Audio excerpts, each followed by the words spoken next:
નમસ્કાર, આપ જોઈ રહ્યા છો લખત ન્યૂઝ અપડેટ ચેનલ। તમામ સમાચાર અને અપડેટ મેળવવા માટે ચેનલને સબસ્ક્રાઇબ કરો અને બેલ આઇકન પર ક્લિક કરો જેથી તમામ સમાચાર અને અપડેટ તમને મળી રહે।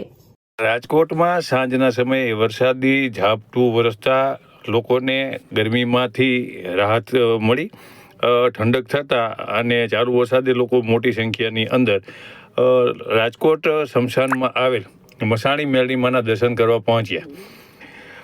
આજે રાજકોટ શહેરની અંદર સવારથી તે વાતાવરણમાં ગરમી અને ઉકળાટ હતો, બફારો પણ હતો, લોકો ગરમીથી ત્રાહિમામ પોકારી ગયા હતા। ત્યારે સાંજના સમયે અચાનક ઈશાન ખૂણામાંથી વાદળ ચડી આવ્યા હતા અને આ વાદળ રાજકોટ શહેરની અંદર વરસ્યા હતા। ત્યારે વાદળ વરસતા વરસાદી ઝાપટું પડતા લોકોને ગરમીમાં અને બફારામાં રાહત મળી હતી।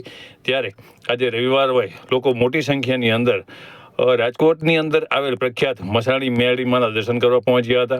શ્રદ્ધાળુ ભક્તજનો વરસતા વરસાદની અંદર પણ રાજકોટ મસાણી મેરડીમાના દર્શન કરી અને ધન્ય બન્યા હતા।